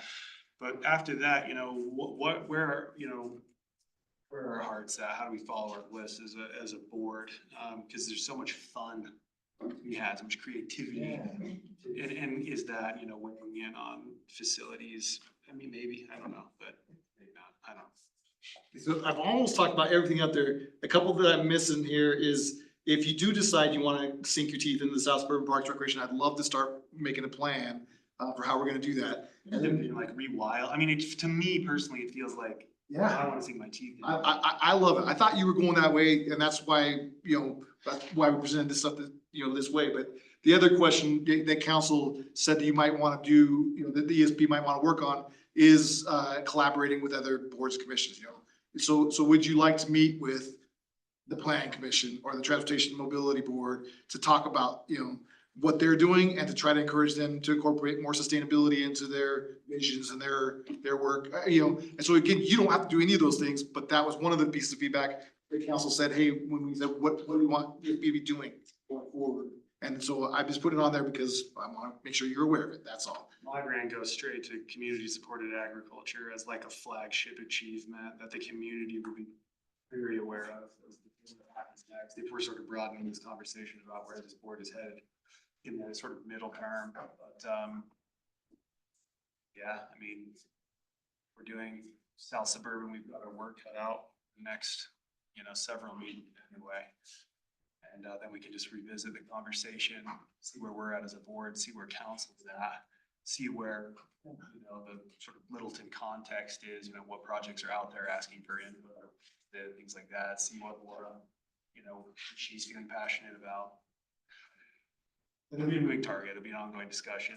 The last thing I want to mention, and I didn't have it written up there, but that is, while I mentioned these certain items, that should in no way limit what you guys want to work on. So if there's anything else you want, information on or want to dive into, whatever, that's for you, I'll do my best to support, make sure our team is support. So don't feel limited by what I put on the list. We've got enough stuff for right now. Like, as much as I would love to do all that, I think between the waste diversion, which honestly is why I joined, that was my number one issue, and then working with South Suburban, I feel like that's a lot. Just to throw one additional one in there. Great. I think, doing a greenhouse gas inventory is great, and a lot of that comes from that would inform a climate action plan potentially, but I think that is an important thing we can focus on because that's the actual work as a city cohesively of setting goals to reduce, our emissions and our impact. That the good news on that is there's a whole lot of examples to pull from that, we don't have to obviously like take a template and run from it, but there's a lot out there we could look at and emulate and plug and play the data we get from any greenhouse gas emissions survey. So I think that's something that should be on our radar. That was one of our big priorities as well. But yeah, right now in the short term, it seems like we got a lot happening. And you have a dedicated staff person to help with that now. Yeah, and I was actually gonna see if maybe Laura could just take a couple minutes and speak to the greenhouse gas inventory, because my understanding is, I mean, aside from seeing the results once they're done, like this board would, in my opinion, would not be involved in like the data collection and actual creation of a greenhouse gas inventory. I think it's pretty technical, and so yes, it's a priority, but I don't see us spending any time on it until it's completed and, Not on the inventory, but the climate, like a climate action plan is separate from that. That's like, here's where we're at, here's where we want to be. I think that's crucial for us to be involved in. I Laura? agree. I don't think I will tap on y'all a whole lot for the GHG inventory just because it is quite technical, and honestly, the timeline is going to depend on how fast people give me the data. So I mean, that depends on a lot of the utilities, water, waste, and I know there's multiple waste haulers, so then working with projections. There is a nonprofit that helps different cities called ICLEI that I'm meeting with on Friday that does some of this work. So I'm going to talk to him about it too. And I'm starting to get the ball rolling, but I think that'll be something that I maybe am doing more so alone, and then we'll fill you in on because it might be a little bit boring. And it's not quite as collaborative as you're saying, as a climate action plan. But I agree that it would be more important to start with a GHG inventory and yes, figure out where we're at. Where is this baseline? Where are we going? Where do residents want to go? Where is council willing to go? What policies can be updated? So I think all of that, as you're mentioning, is important, but we do probably need to figure out where we are to start. So that's where we'll start, and I can inform you all about some of the updates. I don't know what I don't know quite yet in terms of like who's going to be my barrier or if there will be barriers, but I know, right? I should have should have already known, right? So I can definitely, get a pulse on that once I start reaching out to all of the different factors that go into that inventory. But you can take that off your minds. You don't have to keep that in your back pocket as something y'all need to be doing. And you'll receive updates throughout, so. I didn't mean to necessarily imply by my exuberance around facilities planning that like that needed to be your priority kind of thing, rather than that is in progress. I think that's really important. That's my work, commercial building decarbonization. So. Would you like to work for us for free? So I do think that is super important, and it's a chance for the city to set an example. And I think we should do more of that. We're doing great work. So understand it's maybe not everyone's priority, but I do think it is really important. So I would love to like kind of keep it in the mix. I would say, like the South Suburbans, and then just kind of hearing the different options, that building standards are probably, like those are my top two. And I think that the timelines could work well together, with waste diversion coming in like at the end of 2025, it sounds like, as kind of our third thing over the next year. But yes, I agree. For me, building standards are important. I think could be really impactful in a long lasting way. The city of Northglenn is doing a ribbon cutting for their city hall a week from Saturday, and they claim, I don't have any reason to doubt it, that it's the first municipal net zero building in the state of Colorado, which is really cool. So when we build stuff, why wouldn't we want to shoot for that kind of a target? It was done through an environmental standard I have never heard of, which is really, I mean, like there are yeah, I know. I mean, but also this is not necessarily my field. I feel like I've heard of a lot of these standards, but I mean, it is certainly the direction folks are moving, and Northglenn, yeah, you get first place, but that doesn't necessarily mean anything in this Get race. second. Yeah, exactly. Doing the right thing never has an expiration date. It also took them like 15 years to scrape all their couch cushions to save up for that building, so. Sure. This is sort of a random question. Does it feel to you, I mean, you have interactions with a lot of different parts of the city. Does it feel to you like the conversation on sustainability is actually starting to penetrate? Because to me, I think I can take a semi-long view of the sort of direction of the city, and it feels different now than it was 5, 6, 7. No, I mean, like, I think it's actually it's the confluence of the nature of the work that we are doing very broadly that may not have the word sustainability built into it, like the Safer Streets program, inherently a really sustainable type of initiative that we are, I think, making dramatic changes in investment for, and that has ramifications on the culture of who we are as a city. I think. What do you mean? Because it prioritizes like walkability. Yeah, exactly. Walkability, bikeability, connectivity, bringing people closer to the goods and services they need. I think conversations around housing, we are still in a housing crisis, and it is by a long shot, the #1 issue that was the result of our community survey, from folks saying we need affordable, attainable, whatever the phrase is, housing. And I think, creating beautiful, dense, diverse housing environments can be part of that as well. So I think because of the nature of the challenges that we're trying to tackle, and we are at the inception of tackling these challenges, I think all of that together is starting to, I think, have an effect. And, we have a lot of new talent coming into the city with a mindset to embrace that change. And, hate to, not to pat myself on the back, but also like counsel by leading by example and saying that this is a priority. But we can't do that obviously without you and the Lauras and the folks being part of it. Like, I don't want to just say these empty words, but we are going to make some meaningful changes to housing, single family zoning and housing policy in the very near future. We are making meaningful investments in multimodal transportation that is not just repaving the street as is in the future. But it's a heavy ship to steer. Finally get a yes vote on accessory dwelling units. Well, it turns out, with our new state legislation, we didn't even need that. But now it's just marrying our passions for ADUs and, the state, requirements for, state requirements regarding that, that are pushing us in that direction. But yeah, like that is moving in the correct direction now too.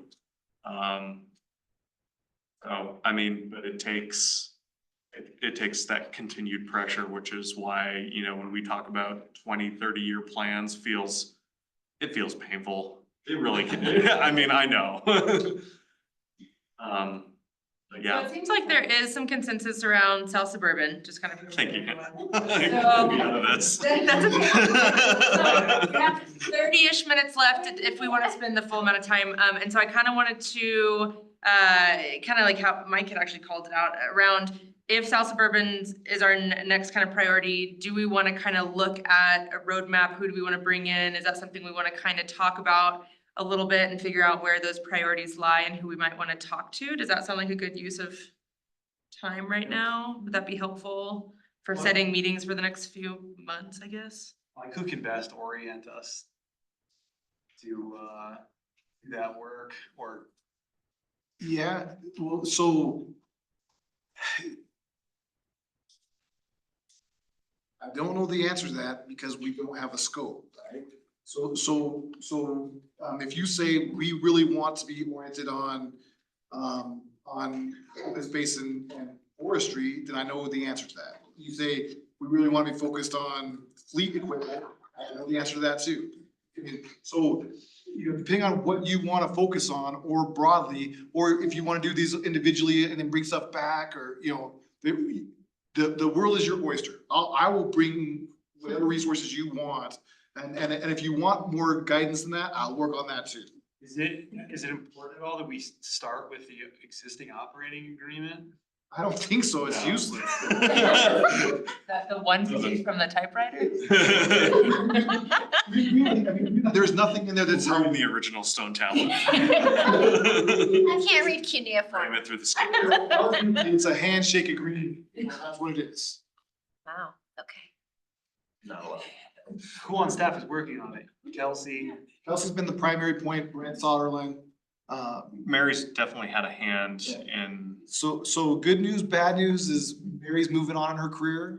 She got a job with the state. She'll be the front range forester for the state of Colorado. Wow, good for her. That's a big. That's huge. Huge. So we're really excited for her. Big loss for That's the good news.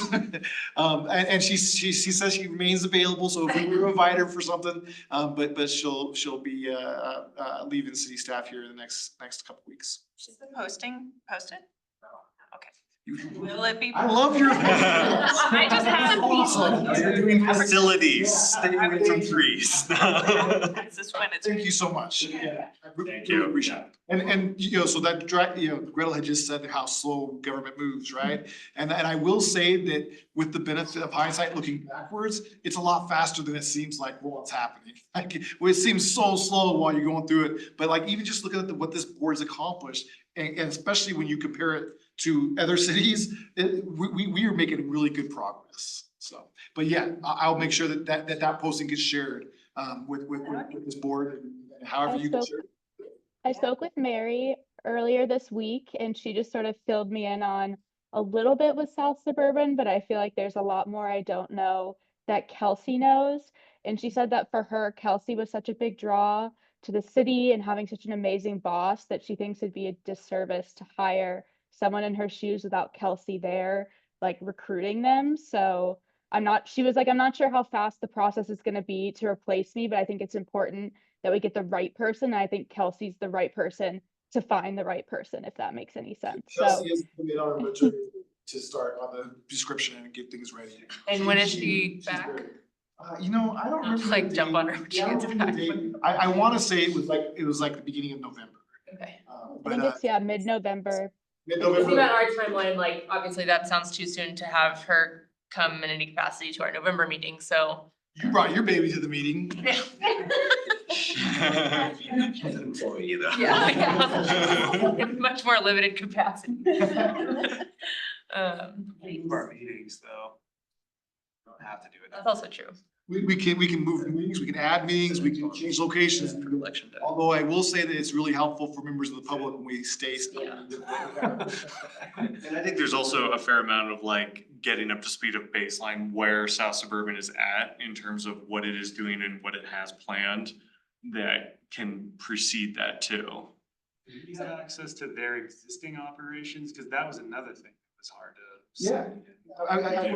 I can share that. I can email that out. This picture, but I think we start with I think the board will need to know their comprehensive plan, at least in broad strokes. I think we'll need to know some details of their existing operations through their existing operations documents. We'll hear from Kelsey. We've laid quite a few foundations. I mean, we've heard from Steve about it. We've heard from Andy Hemmings from the game and so on. We're not starting from nothing, but I think as far as like getting a briefing, like, Yeah. what else do we think of? I don't know if that's a start. What about like the Root and Renew project? Maybe that's a good place to start in November. Would you like that presentation? That's some of my. I think I personally would. I think it's a good step toward, like, it's open space and parks, and so it's still in the direction of this advisory, commitment for the agreement. I think the council would appreciate it if you guys saw it before then. I think that would be something. And I like the idea of being able to give feedback so that can be incorporated in the actual presentation to council. I think that could be really valuable. I think one opportunity that you have in your high priority list too, that doesn't really have a good, there's not like a landing pad for it in an obvious way, is the environmental education component. And I think programming around something like Root and Renew is an opportunity to explore if there is environmental education opportunities that we are not really utilizing to the fullest degree. Who on staff has been on the Root and Renew? Andrea Vaughn, she's a senior planner in our community development department. And probably Kathleen Osher also. What's been the outreach that they've done? Oh, man. They've hosted a number of community sessions and pop-ups, and so it's been pretty extensive. And the main question is, people of Littleton, what do you want to do with your parks and open space? Yeah, so they put, you probably can still find them out somewhere, the little QR codes in different parks. They put out some blue rocks in some parks with a QR code on them, saying, hey, so you can take the survey wherever you're at. So yes, the main idea was, what's your experience currently? What's your satisfaction with your experience currently? What would you like to see? So some of this stuff, may not have a lot to do with sustainability, like we want pickleball. And then other stuff will be very pertinent to you. Is there somebody in South Suburban we know of who's passionate about sustainability? Scott Latona, and he's doing a fantastic job down there, but that's pretty limited just Is he to. involved in the negotiations on the operating agreement? I mean, he's like this trove of wisdom. I mean. Yeah, he's fantastic. A bunch of stuff on his So we utilized him and his relation, so we pay for half of South Platte Park, and so he's half of our employee. So we use him as much as we can. He's one of our favorites. Would you want to come and, if we do Root and Renew, comprehensive plan, existing operations agreement, Kelsey and Scott, I If feel you like. asked his advice on what sustainable elements we should be including, I think he'd have thoughts. I think that'd be great. That would be a feedback. great resource because he's an insider. And quite frankly, the South Platte Park, like that is a concern waiting in the weeds for all of us, for South Suburban and the city, because it is fragile and it is trending in the wrong direction in terms of that fragility, unfortunately.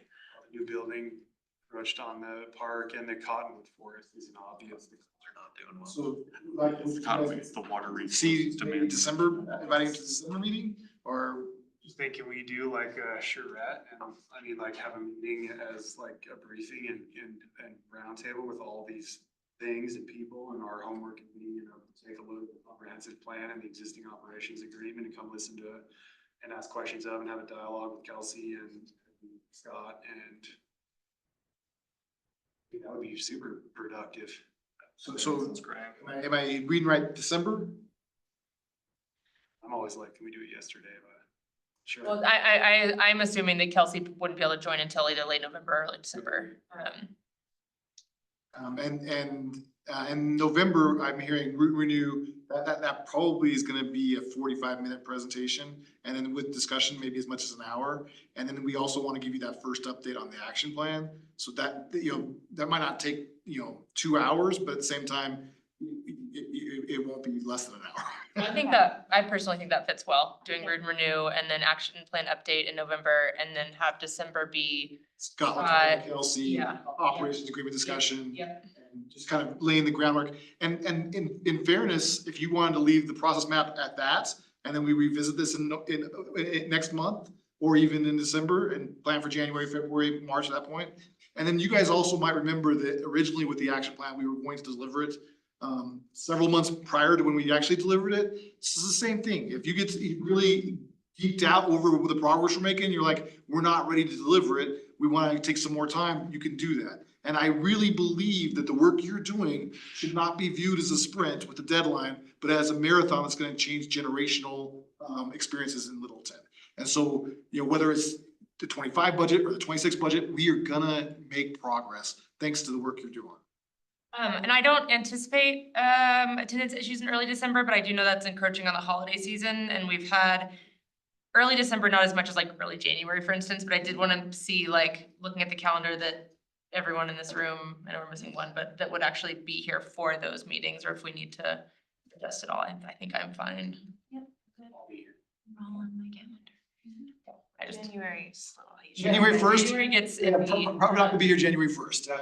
So Yes. Really? That around. So as much as I want to join you on New Year's Day, let's plan on not doing that. And so one of the decisions you'll need to make in the coming months is when you want to meet in January, if you want to meet in January. So we're solid for November and December now. That's great. And just because we say we're solid doesn't mean that you can't make tweaks. Can't we just move January back a week? Do the end? Good. I should say that so glibly. I have to check who's in the try. room and say, there's certain things we can't conflict with, that kind of stuff, but Yeah. we can try. Move it to the next week if possible. By the 8th, everybody should be around. Feel good about this? Yes. Thank you for keeping us moving in concrete directions. Steve, can I ask one more question Yeah. about the swale? Like, is there anything that can be done at this point by anybody? Well, It's awful, but. if I can tell If you, can't do anything, then I'm just gonna let it go. so But it's devastating to hear people come in and it's devastating to think about it and not be able to act on it. So Gretel, if I can just give you a little bit of data, that might be helpful for you, is this project will be installing 957 trees. That's a net growth of 670 trees on that property. The swale's habitat, and are we talking about like Costco parking lot trees? Or are we talking about like habitat? Yeah. Parking lot trees. There will be some trees that probably will mimic, and some landscape areas that will mimic what the swale does today. But it obviously won't be as mature or whatnot, but the swale is almost entirely ash. And so with these 957 trees, it's gonna be biodiverse and it's gonna be much healthier. But you're not wrong in knowing that it's gonna be disruptive to the current environment that's there. I mean, the stormwater management facility too is also pretty antiquated. Like, it is just a non-functional turf grass that is constantly watered in order to provide And mowed. pretty much minimal benefit. I mean, yeah, like there is some habitat, elements to it in the way that there is for a lot of our kind of aging stormwater detention. I mean, even the one adjacent to my home is kind of in that same boat, but most of those facilities are kind of past the point of doing what they need to be doing in terms of water quality and runoff management. And that's kind of there's a bigger driving force behind it, unfortunately. I asked this last month, are the landscape plans and stormwater plans in? Can we view them? Yes. They are. And Do I'll your thing, Kelsey. and I'm sorry. That's your thing. Background now, I got my buildings, I got my planning. So I have a number of things I need to email, and I'll add it to the list. I'm sometimes a little hesitant to email those out. Everything we have is public, but at the same time, I don't wanna get sideways with our applicants. Sure, yeah. And so while you could request them and I wouldn't have any choice but to give them, and last month I was kind of in that situation, this month I'm not. So I'll be happy to share. Oh, I can call planner and call too and just get them myself. No, I'm happy to share them with the board. They were approved by council last night with an incentive agreement. And to your point, can we do anything at this point? We can ask and request, but the reality is we don't have any leverage to make them do anything beyond what the code currently includes. And so the things they're doing certainly meet and exceed our codes. I'm just imagining the Costco in Sheridan. I hate it so much. So I'm hoping it won't. Where? The one in Sheridan, the one off of Santa Fe, north of here. And that parking lot is just so abysmal. ugly. That whole complex, there's obviously a lot more than just Costco there, so, but that whole is just, it's awful. So I'm just like, I hope it's better than that. It will look substantially similar. I think there are elements that are better, but they won't necessarily, you'll still have the same feel. Costco thrives on the same feel. Yeah. But you'll feel very different than the one that's in Parker or whatever it's called, Lone Tree, right? Tree. Lone Tree. Yeah, that one's I don't think I've been to that one. The worst by far. That's the worst Costco I've ever seen anywhere. Really? Okay. I've been in there, they'll run both too. Anything else for tonight? Got a plan. It's a concept of a plan. So one thing I would just add is I don't have any plans necessarily to bring Aiden back to a meeting, but he's certainly available to you. And so if you ever want him, if you hear about success or you just want to hear a success story or whatnot, we can invite him back anytime. On the other hand, Laura will be here every time. She'll be the primary liaison. I'll be liaison helping, but I'll be second fiddle to her first fiddle, right? And we're excited, and just thinking, you saw his energy, you see her energy, and this is really a cool period of time in the trajectory of it making our city more sustainable. All right. Do we have member comments at the bottom of that agenda? It's not on the agenda, but you can have at it, man. Have we got anything? Scott and I presented at the City of Littleton's, what was it? What it's called. Yes, the community retreat, thank you. And the focus of the whole retreat was really water and water conservation and different things the city can do. But Scott and I did present on the action plan that we have, which was fantastic because it's a lot of super engaged citizens that were there. I don't know if I have much more to report on that, but it went well and I thought the retreat, I also attended a couple other events at the retreat and thought it went really well. So props to Amy for pulling that together. What was the attendance? Did they have a good group? Yeah, it was good. Especially on Friday when Scott and I presented, it was, how many people do you think were there? 5 maybe? There's 25. Yeah. 25 people. And then the next morning I went to the Denver Botanic Gardens at Chatfield and we got a tour there. That was really great. And there were probably 10 or 15 of us there. And then a lunch at Aspen Grove. And then I did not attend the bike tour. They went to South Platte Renew. But overall, again, really great event and much appreciate Amy pulling that together. And Mike was one of the bike drivers. What's that word? Pilot, yeah. The Trishaws. Yes, yeah. Really cool. So I gave one of our residents a ride that hasn't ridden bikes for a long time, and she was thrilled. She was like giddy to be out there doing it. There were so many cool things about that whole 2 days. I really was impressed. I loved your presentation. I just thought we could have used another half hour.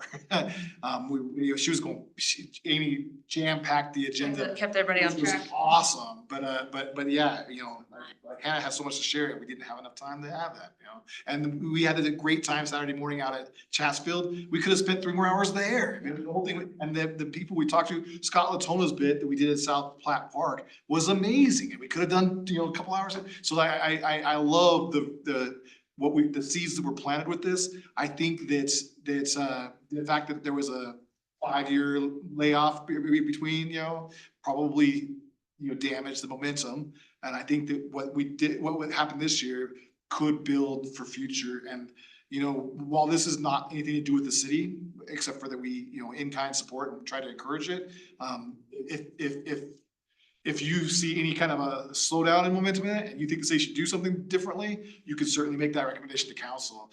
Or if you think we should support it at a higher level or something like that. But it was really one of my favorite events I've experienced in Littleton. Is Amy gonna keep doing it? She wants to. But if there was no Amy, there would be no event. Oh, I know. Cool, anything else? Leo and Hippocampus perform at the brewery next weekend. This coming one? No, the 12th. Okay. So just so you're all aware, October 22nd, we are having a study session on neighborhood housing opportunities in terms of like making a major push for change and how we do housing throughout the city. Happy for you all to have input, or email me, attend. I am actually going to be gone.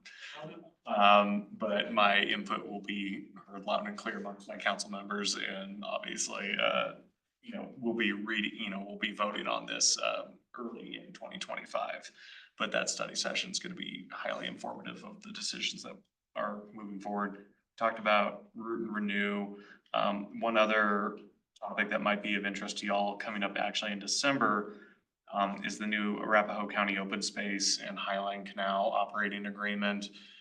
So I don't know if y'all are aware of the change in how, or I guess the long history of not management by Denver Water, and then the who's doing what type of management, and where the Highline Canal Conservancy fit into that whole picture. They have done a fantastic job of actually wrangling the stray cats of public entities together to have a semblance of organization. We are a long way from operating that facility as it should be.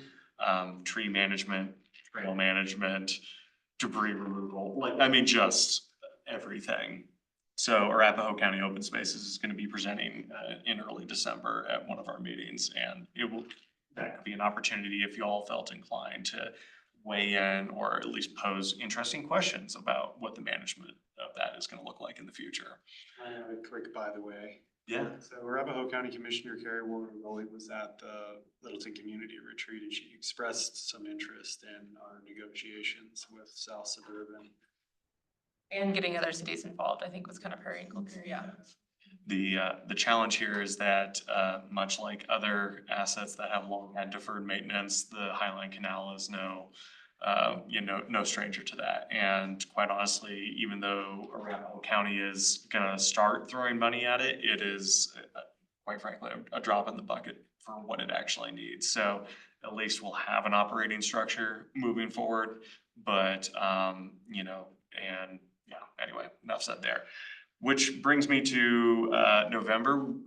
Council passed resolutions last night supporting the Arapahoe County Tabor exemption or debrucing question that they are going to have on their ballot. The Jefferson County, same question. RTD, same question. So council voted unanimously in support of passing all three of those measures. We all individually have really strong feelings about why that is necessary. Have those entities ever lost a debrucing measure? Jefferson County, multiple times. Yeah, they cannot seem to pass it. This will be Arapahoe County's first time, and they are, polling looks, so anyway. But in any case, critically important to their long-term fiscal health, especially RTD. It's dire. So in any case, that's why we took the positions we did last night. And then obviously in November, we have a marijuana retail recreational marijuana sales tax increase. That we all voted unanimously to support our own ballot initiative last night to fund co-responders and other homelessness services, because there is no that will be a long-term dedicated source of funding for supporting not just co-responders, but other critical needs there, because that problem is not going away anytime soon. So anyway, get out and vote, please. Good work. Not in for or against any one of those. Because we saw what Inglewood did. But please just get out and participate. There's a lot on the state ballot this year too. Get out to your mailbox. Yeah. Thanks, everyone. Thanks, Laura. for Thanks, Laura. being here. Nice to meet y'all. Looking forward to working with you. Excited you're here. You can Bye. see. See you soon. Did my part. People like, yeah, I. Did my part. I suffered through it.